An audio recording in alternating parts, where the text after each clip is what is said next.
आपण पाहत आहोत विश्वविनायक न्यूज, ग्रामीण जनतेचा बुलंद आवाज।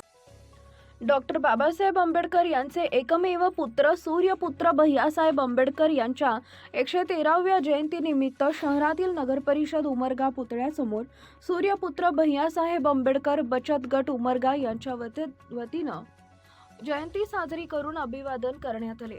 यावेळी प्रथम डॉक्टर बाबासाहेब आंबेडकर यांच्या पुतळ्यास पूज्य भंते सुमंगल यांच्या हस्ते, तर भैयासाहेब आंबेडकर यांच्या प्रतिमेस बौद्धाचार्य मिलिंद डोईबळे यांच्या हस्ते हार लोकार्पण करून त्रिशरण पंचशील ग्रहण करण्यात आले। या निमित्तानं मानेनगर उमरगा येथील निवासी मूकबधीर शाळेत विद्यार्थ्यांना अल्पोपहार, फळे, पाणी बॉटल वाटप करण्यात आले।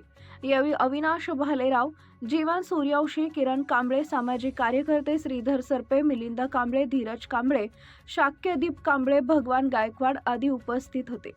कार्यक्रमाचं सूत्रसंचालन भारतीय बौद्ध महासभेचे माजी तालुका अध्यक्ष अनंतकुमार कांबळे यांनी, तर प्रास्ताविक माजी संस्कार प्रमुख राजेंद्र सूर्यवंशी यांनी केले। माजी तालुका सरचिटणीस संतोष सुरवसे यांनी आभार मानले। उमरगा धाराशिव संपादक विकास गायकवाड, विश्वविनायक न्यूज। अशाच ताज्या बातम्या पाहण्यासाठी विश्वविनायक न्यूजला लाईक करा, सबस्क्राईब करा आणि बेल आयकॉन प्रेस करा।